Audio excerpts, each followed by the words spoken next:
नमस्कार। डॉक्टर अमजद अयूब मिर्जा भारत माता के वो बेटे जिन्होंने कसम खाई है कि भारत माता से जो जो छल से कपट से जो इलाका छीन लिया गया था वो वापस करवाया जाएगा।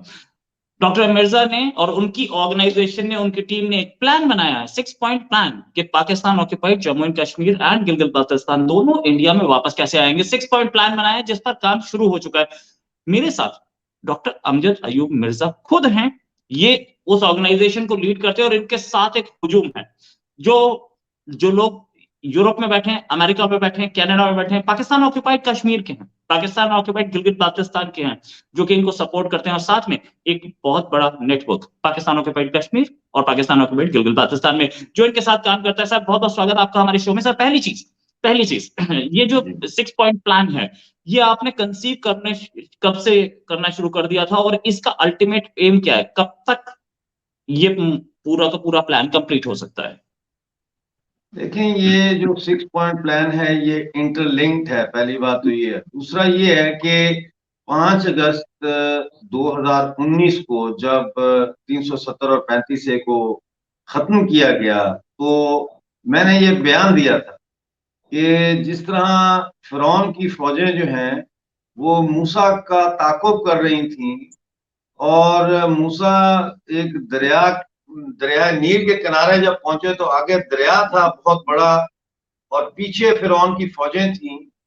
तो उस वक्त जो है वो हजरत मूसा ने खुदा से मदद मांगी तो खुदा ने मैसेज भेजा कि अपना असा जो है ये दरिया में फेंक। असा उस सोटी को कहते हैं, स्टिक को जिससे लोग चलते हैं, सहारा लेते हैं, वॉकिंग स्टिक। तो उन्होंने अपना असा जब दरिया में फेंका तो दरिया का पानी 2 हिस्सों में तकसीम हो गया, बीच में रास्ता बन गया और जो लोग थे वो उस दरिया से निकल गए और पीछे फिरौन की फौजें जब पहुंची तो जब वो ऐन बीच में दरिया के पहुंची तो वो पानी मिल गया और वो डूब गए। ये एक माइथोलॉजिकल बयानिया है जिसका तौरा में भी जिक्र है और बाइबल और कुरान इन सब में इन वाकयात के जिक्र आपको इब्राहिमिक रिलीजन में मिलेंगे। लेकिन मैंने ये कहा कि ये जो मोदी सरकार ने 370 और 35A को खत्म किया है, ये मसला कश्मीर के अंदर मोदी ने असा फेंका है, वो स्टिक फेंकी है मूसा वाली। और हमारे लिए जो हम पीओजे के और गिलगित बल्तिस्तान में फंसे हुए हैं पाकिस्तान की गुलामी में, हमारे लिए एक रास्ता निकला है और ये रास्ता जो है इसका नाम है 26 अक्टूबर 1947। यानी 26 अक्टूबर 1947 का जो महाराजा हरि सिंह का इंडिया के साथ एक्सेशन का एग्रीमेंट हुआ है, वो पाथ है जो मोदी ने 370 और 35A खत्म करके हमारे लिए ये खोला है। और हमें अब इसके रास्ते जो है वो वापस भारत के साथ और जम्मू कश्मीर और लद्दाख के साथ जुड़ना चाहिए। तो वहां से फिर ये हुआ कि इसकी स्ट्रैटेजी क्या होगी और फिर हमारी जो तहरीक इत्तेफाक राय है अंडरग्राउंड तंजीम, उसके हमने फिर जो है वो किया, मशावरतें की, सारा कुछ किया। मैंने फिर ये 6 पॉइंट का प्लान पेश किया था जिसे जो है अप्रूव किया गया और अब इसके ऊपर काम हो रहा है। जी अब सर, बात ये है कि इसमें आपका पहला पॉइंट जो है, ये अब ये कोई सीक्रेट रह नहीं गया, ये अब अखबारों में छप रहा है, हर जगह छप रहा है, कई जगह आपका नाम से छप रहा है, इसलिए मैं बोल रहा हूँ, वरना मैं सीक्रेट प्लान्स जी ओपन करने के मूड में नहीं ठीक रहता है। हूँ मैं किसी भी ऑर्गेनाइजेशन के। अखबार में छपा हुआ प्लान जो है वो ये है कि एक अम्ब्रेला ऑर्गेनाइजेशन बनाई जाएगी जो कि सारी पॉलिटिकल पार्टीज और ऑर्गेनाइजेशंस को यूनाइट करेगी, पाकिस्तान ऑक्युपाइड जम्मू कश्मीर और गिलगित बाल्टिस्तान के। पहली चीज, इसका मतलब क्या है? दूसरी चीज, जी क्या ये पहले इतना पहले आसान काम पहले है? पे आते हैं, पहले सवाल को पहले कर लेते हैं।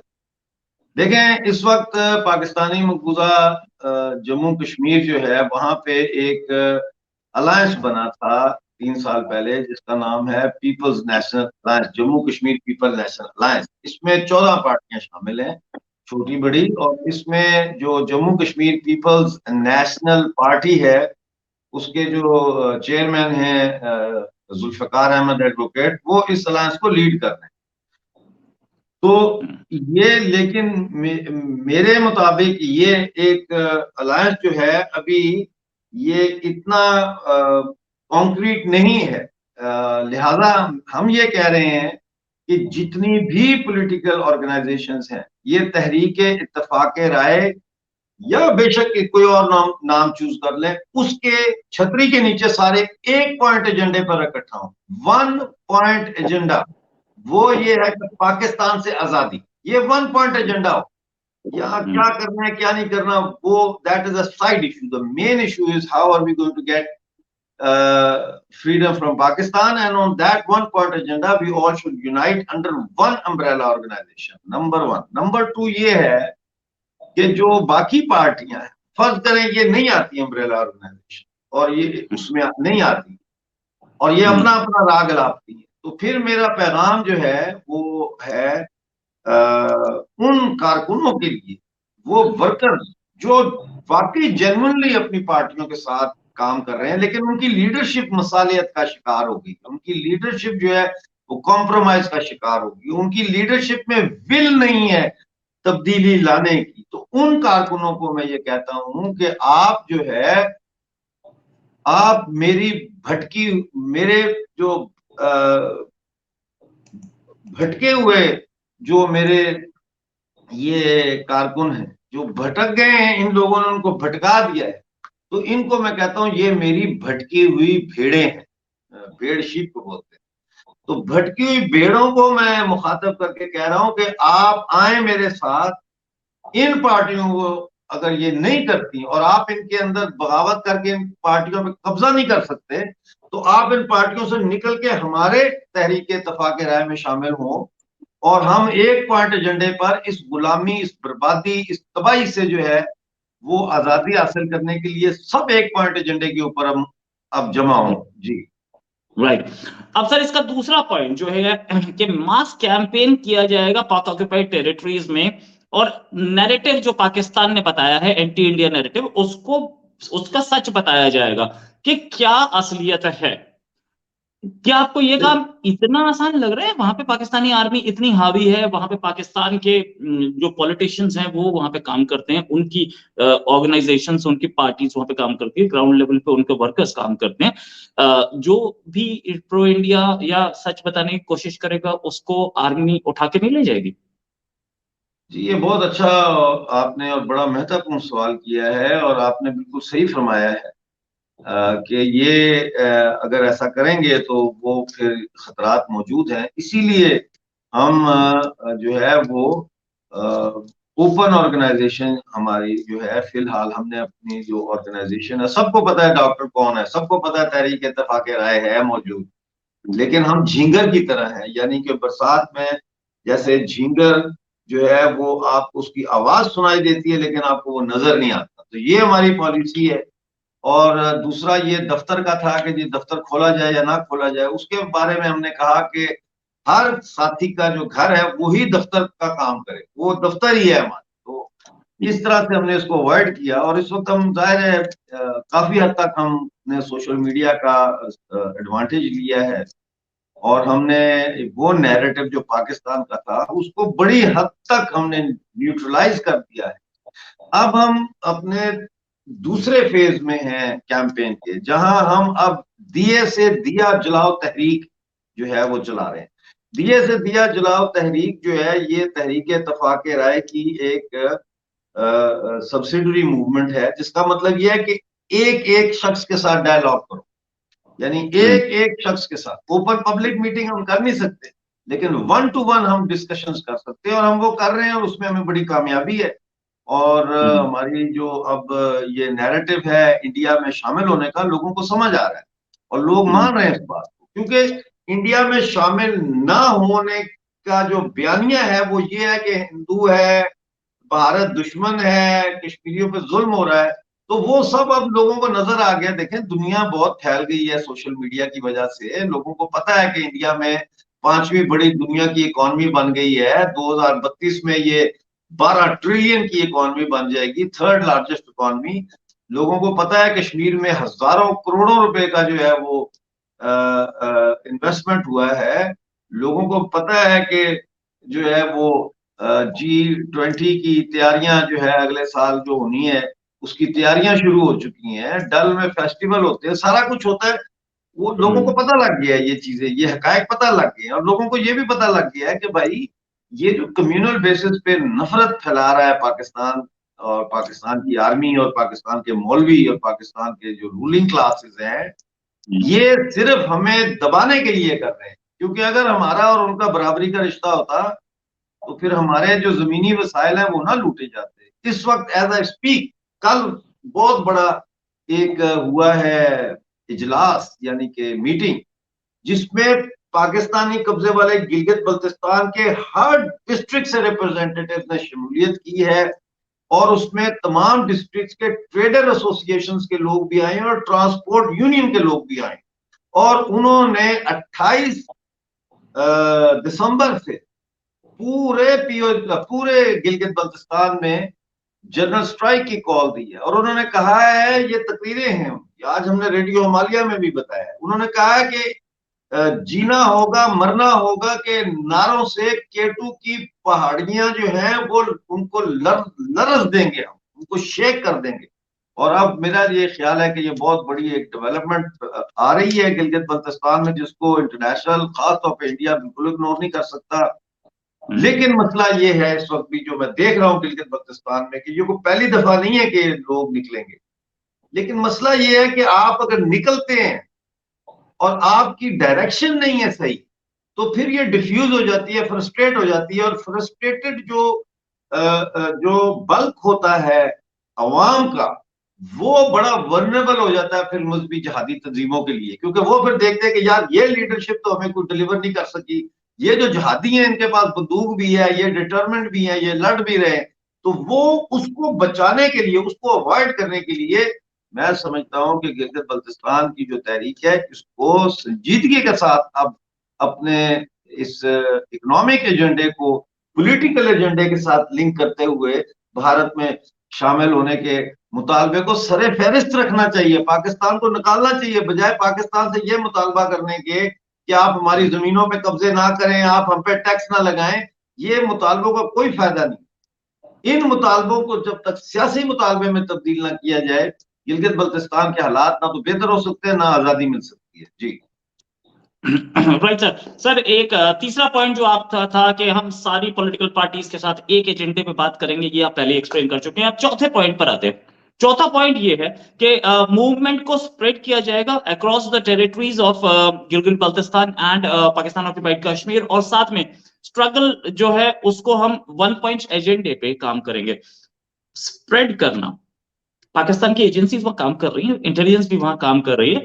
स्प्रेड करने में आपको प्रॉब्लम्स जरूर आएंगी, और उस तरीके का, जिस तरीके की आज के डेट में सिचुएशन है कि लोगों को उठा के ले जाती है, ये स्प्रेड ग्रास रूट लेवल पे स्प्रेड करने के लिए क्या आपको वहां से सपोर्ट मिल रही है? देखिए, सपोर्ट तो बहुत ज्यादा है, इसमें कोई शक नहीं है, सपोर्ट बहुत ज्यादा है। क्योंकि जितने भी कश्मीर के और पीओजेके के और ये जो आपका गिलगित बल्तिस्तान है, यहाँ की जितनी लीडरशिप है वो बड़ी काबिल एहतराम है। लेकिन वो अपने आप को इस दो कौमी नजरिया, इस्लाम, हिंदू का मसला, इन चीजों से बाहर नहीं निकाल सके, क्योंकि वो एक कुकून में है।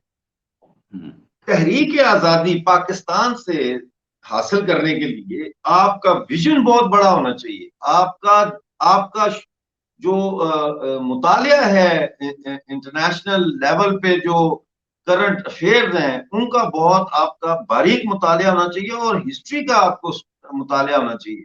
लोगों को हिस्ट्री का नहीं पता कि मुल्कों ने किस तरह से आजादियां हासिल की हैं और वो क्या उसका है। दूसरा ये है कि लोगों के अंदर ये खुशफहमी जो है कि चूंकि हम मुसलमान हैं तो पाकिस्तान मुसलमान है, ये तो अब बहुत पुरानी बात हो गई है। बांग्लादेश बनने के बाद तो ये वाजे हो गया था कि इस्लाम या मजहब जो है वो किसी कौम को जोड़ने के लिए गोंद का काम नहीं कर सकता। तो हमारा काम बहुत तेजी से फैल रहा है, और मेरा ख्याल है कि इस वक्त जो है वो हर जगह हमारे जो लोग हैं वो मुतालिया कर रहे हैं, पढ़ रहे हैं, हिस्ट्री पढ़ रहे हैं, मेरे पैम्फलेट्स को पढ़ा जा रहा है।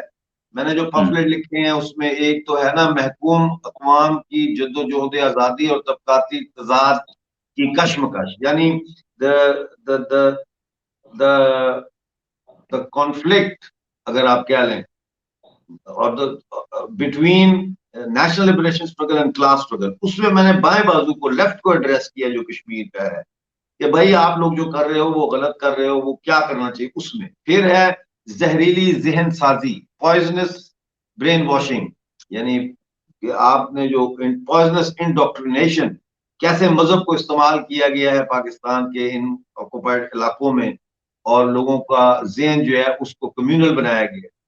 फिर जो है सियासत नहीं बगावत, अभी नहीं तो कभी नहीं, वो कहता है उस पम्फलेट में, मैंने लिख कहा है कि भाई यहाँ पे सियासत यानी रिफॉर्मिज्म से काम नहीं चलेगा। जो ये आप गिलगित में जा रहे हैं करने, अच्छी बात है, करें, एक्सपीरियंस से इंसान सीखता भी है, लेकिन इससे काम नहीं बनेगा। अब सियासत का टाइम चला गया है, अब बगावत का टाइम है।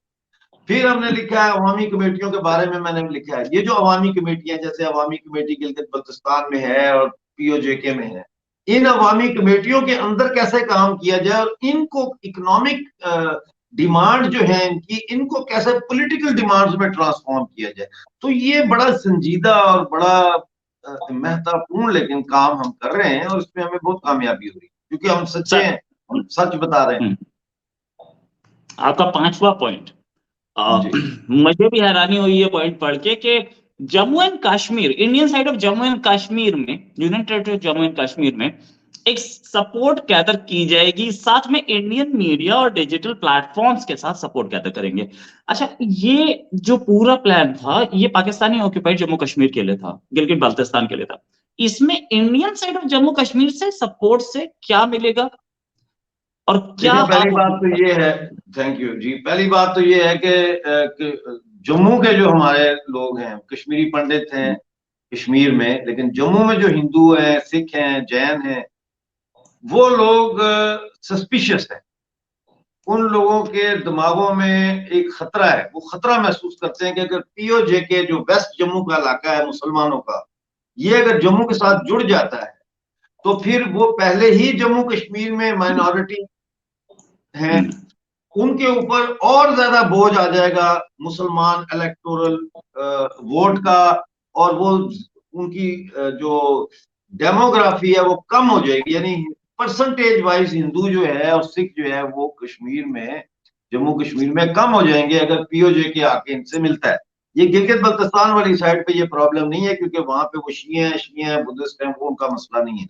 यहाँ ये प्रॉब्लम आ रही है, जिसका हमने एनालिसिस किया कि क्यों जम्मू वाले जो है वो पीओजेके के लिए प्रदर्शन नहीं करते।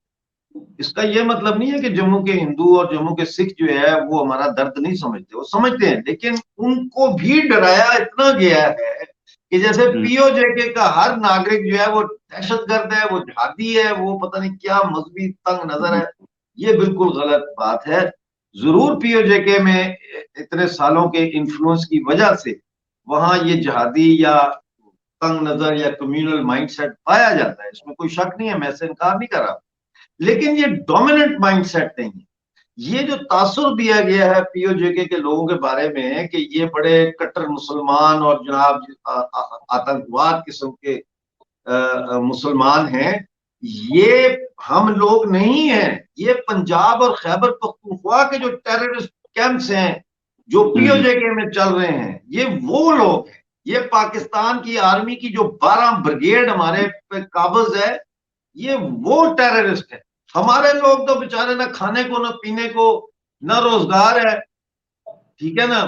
इस वक्त हजारों की तादाद में मुजफ्फराबाद में जो रिक्शा ड्राइवर हैं, उन्होंने रिक्शे चलाने बंद कर दिए, क्योंकि रिक्शे के दरवाजे नहीं होते और सर्दी सख्त है, और वो कपड़े नाकाफी, और वो ठंड लगी, किसी की चेस्ट खराब है, गला खराब है, बुखार में तड़प रहे हैं, घरों में लेटे हुए हजारों की तादाद।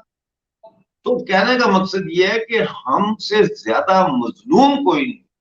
लिहाजा मैं ये अपने जम्मू के जो हमारे हिंदू और सिख और दूसरे फेथ से ताल्लुक रखते हैं, मैं उनको ये अपनी तरफ से गारंटी देता हूं कि अगर हमारे पीओजे के कोई उंगली हिंदुओं की तरफ जम्मू के, या सिखों की तरफ, या जैन्स की तरफ उठेगी, तो वो मेरे से गुजर के जाएगी, वो ऐसे नहीं उठ। इसलिए मैं चाहता हूं कि अब ये कॉन्फिडेंस बिल्डिंग मेजर्स हो, क्योंकि हम अब मिलने वाले हैं, हमारी आजादी का सूरज बहुत जल्द तुलू होने वाला है। तो मैं ये चाहता हूं कि जम्मू के अंदर से आवाज उठनी चाहिए, क्योंकि ये जम्मू का ही सारा इलाका है डोगरों का।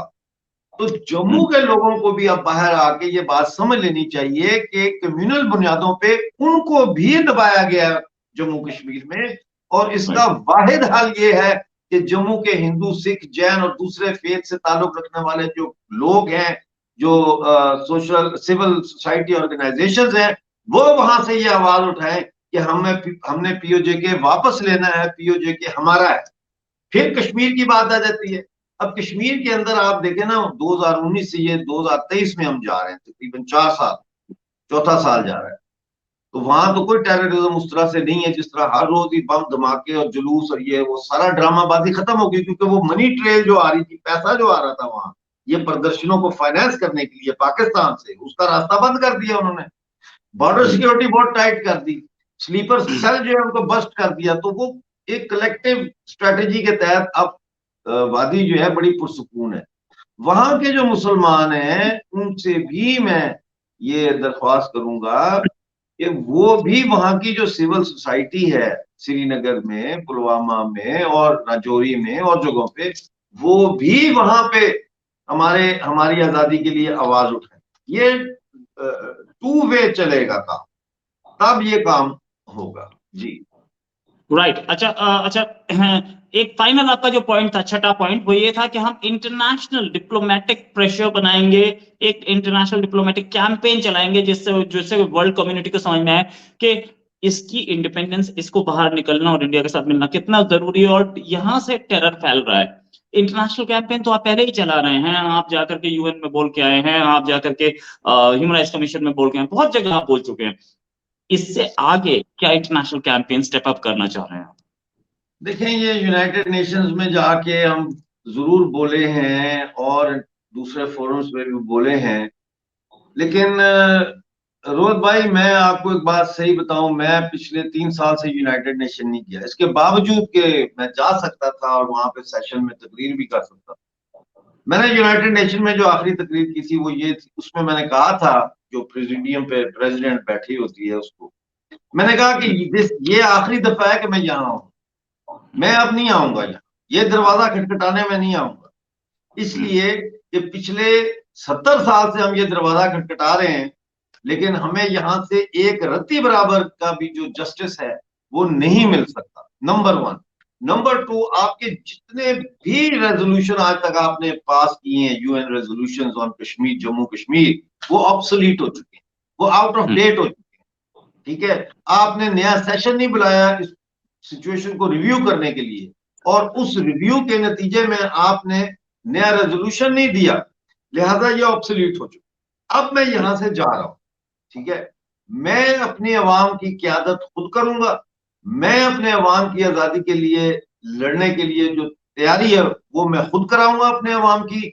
और फिर अगर उस वक्त जब हम आजादी हासिल कर रहे हो, हम किसी भी हद तक जाएं, तो फिर मैंने कहा ये यूनाइटेड नेशन आके मेरे साथ बात ना करे और मुझे ना मोरालिटी सिखाए और इखलाकियात सिखाए कि ये जो है इमोरल एक्शन है और ये मॉरल एक्शन है, because we have been watching your moral, so called moral resolutions for the past 70 years. तो मैं नहीं गया। तो अब आपके सवाल के जवाब की तरफ मैं ये समझता हूं कि इस वक्त कम से कम भारतीय सरकार को ये चाहिए, और मेरी उनसे ये आपके इस प्रोग्राम के माध्यम से अपील भी है, और आप जाहिर है आपका प्रोग्राम बहुत देखा जाता है, कि सिर्फ हमें जो यूरोप में जो हाई कमीशंस हैं, मिशंस हैं, वॉशिंगटन में है, यूरोप में है, सिर्फ हमें जो है ना वो फैसिलिटेट करें कि मैं मसलन अपनी बात चलो कर लेते हैं कि मैं मिसाल के तौर पर जाके तो यूरोपियन पार्लियामेंट के पार्लियामेंटेरियन से मिलना चाहता हूँ, उनको ब्रीफिंग देना चाहता हूँ। बेसिकली हमने एक ब्रीफिंग तैयार की, तो वो जो है इंडियन जो हाई कमीशन है ब्रसल में, वो हमारे और उन पार्लियामेंटेरियंस के दरमियान कोऑर्डिनेशन डेवलप करने का काम करें। इसी तरह वॉशिंगटन हम जाना चाहते हैं, वहां पे हम कांग्रेस के लोगों को और सेनेट के जो सेनेटर्स हैं उनको मिलना चाहते हैं, प्रेजेंटेशन देना चाहते हैं। तो जाहिर है जो वॉशिंगटन डीसी में जो इंडिया का एम्बेसी है, उनको पूरा उनके पास डाटा है कि कौन सा कांग्रेस मैन या वुमन क्या है और कौन सी सेनेटर क्या है। वो हमें वहां पे उनसे हमारे अपॉइंटमेंट्स कराए, मुलाकात फैसिलिटेट करे। बाकी हम उनसे ना पैसे मांग रहे हैं इंडिया से, ना हम जो है वो एयर टिकट मांग रहे हैं, ना होटल का किराया मांग रहे हैं। वो हम जैसे करेंगे खुद ही अपना मैनेज कर लेंगे। सिर्फ जो है ये एक फैसिलिटेट करें हमें इसमें, तो वो हमारी इंटरनेशनल कैंपेन होगी। क्योंकि मैं ये चाहता हूं कि अमेरिकन कांग्रेस में कश्मीर के मसले को हमारे नुक्ता नजर से डिबेट किया जाए, ब्रिटिश पार्लियामेंट में हमारे नुक्ता नजर से पॉइंट ऑफ व्यू से रेजोल्यूशंस लाए जाए, बहसें शुरू की जाए। इसी तरह यूरोपियन पार्लियामेंट में, क्योंकि यहाँ पे देखिए आईएसआई की बहुत बड़ी लॉबीज बैठी हुई, जिनके पास अरबों रुपया, बिलियंस ऑफ रुपीज का बजट लेके वो बैठी हुई, ठीक है। मैं जो है वो 200, 400, 500 पाउंड के बजट से काम करता हूँ, ठीक है, लेकिन इम्पैक्टफुल है, क्योंकि मैं सच बोल रहा हूँ। तो मैं पैसे नहीं मांग रहा, मैं पैसे नहीं मांग रहा, मैं कह रहा हूँ फैसिलिटेट, दैट्स इट। जी राइट सर, राइट सर। उम्मीद है ये आवाज पहुंचेगी उस जगह तक जहां पे पहुंचनी चाहिए।